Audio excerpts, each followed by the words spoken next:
Kia ora, my name is Ella and I'm an intern at Dawn Aerospace. Thanks for joining me for this week's Aerospace Storytime.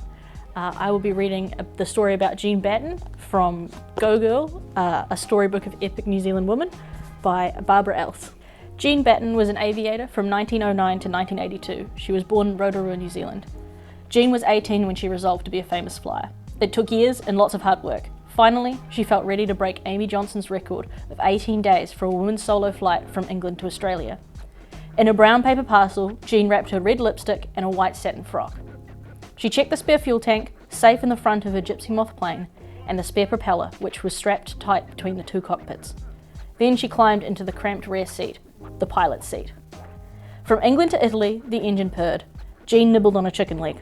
On the next stage, to Syria, she was cold, although she enjoyed the danger.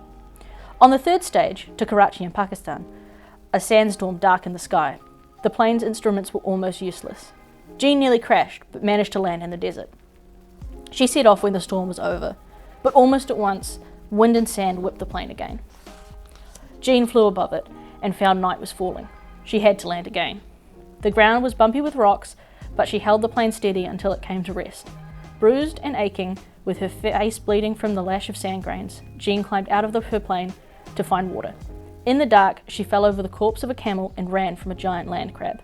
She was so tired, she simply pulled cushions out of the plane and fell asleep on the ground. When she woke, 8 Arab men were staring at her and the plane in astonishment. She swung the propeller, leapt into the cockpit, and took off. Yet another sandstorm tossed Jean around and forced her to land.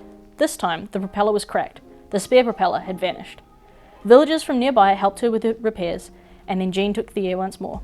But close to Karachi, the engine broke. She tried to glide the plane so it could land on a highway, but the wings hit a road marker block, and the plane flipped over. Jean struggled out. Her dream of flying solo to Australia this time was dashed. She knew she'd try again and succeed. Then she saw a vulture circling above her, but the dust plume of a car was speeding towards her. "It's my unlucky day," she shouted up at the vulture, "but guess what? It's yours too." And that was the story about Jean Batten. Thank you for joining me for this week's Aerospace Storytime.